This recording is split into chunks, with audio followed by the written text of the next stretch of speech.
হুগলির ঘুটিয়াবাজার শাস্ত্রী স্মৃতি সংঘের উদ্যোগে অনুষ্ঠিত হল এক স্বেচ্ছায় রক্তদান শিবির ও বিনা ব্যয় স্বাস্থ্য পরীক্ষা শিবির।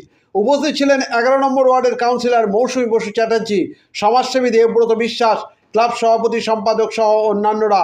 রক্তদান শিবিরে মোট 50 জন রক্তদাতা রক্তদান করেন।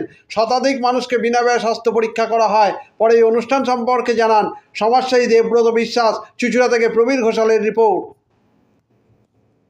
বিভিন্ন জায়গায় ব্লাড ক্যাম্প হচ্ছে। এখানে যারা আজকে রক্ত দিয়েছে, আমার সমস্ত ভাইদের বোনদের আমি শুভেচ্ছা জানাই। আফিসরা এই সমস্ত প্রোগ্রামগুলো নিয়ে থাকে। শাস্ত্রী স্মৃতি সংঘের মেম্বারদের আমি ধন্যবাদ জানাই। শাস্ত্রী স্মৃতি সংঘের উদ্যোগে এখানে মাসি সমাজসেবী সংগঠনের মূল উদ্যোক্তা আশিসদার সহযোগিতায় এখানে আজকে মেডিকেল ক্যাম্প এবং চক্ষু পরীক্ষা শিবির, স্বাস্থ্য পরীক্ষা শিবির, রক্তদান শিবিরের আয়োজন করা হয়েছে।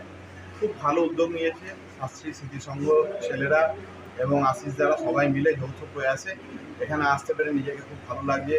এবং যারা আজকে যারা রক্ত দিয়েছে, এই গরমে বিভিন্ন ব্লাড ব্যাঙ্কে রক্তের সংকট দেখা দেয়, সেই সময় যে রক্তের সংকট মেটাতে যে সমস্ত ভাই বোনেরা আমার রক্ত দিয়েছে তাদের আমি অশেষ কৃতজ্ঞতা জানাই, প্রণাম জানাই, ভালোবাসা জানাই। এত সুন্দর প্রোগ্রামটায় তারা সহযোগিতা থাকবে।